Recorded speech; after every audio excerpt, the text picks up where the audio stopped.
বাংলাদেশের আলেম ওলামা সুযোগ পেয়েছিল নিজের মতো দেশ গড়তে, কিন্তু বুঝলো না, তারা নিজ নিজ স্বার্থে নেমে গেল।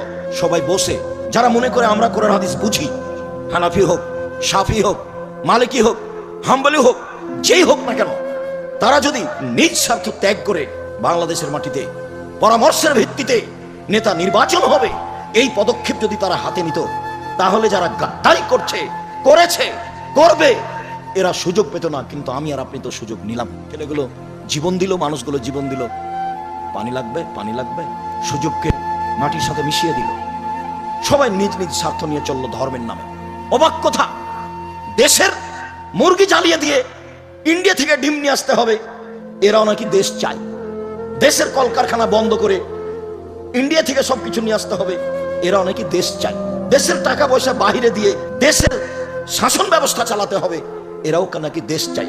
এর চেয়ে ধোঁকাবাজি, এর চেয়ে মুনাফেকি, এর চেয়ে জুয়াচুরি, এর চেয়ে শয়তানি আর কি হতে পারে?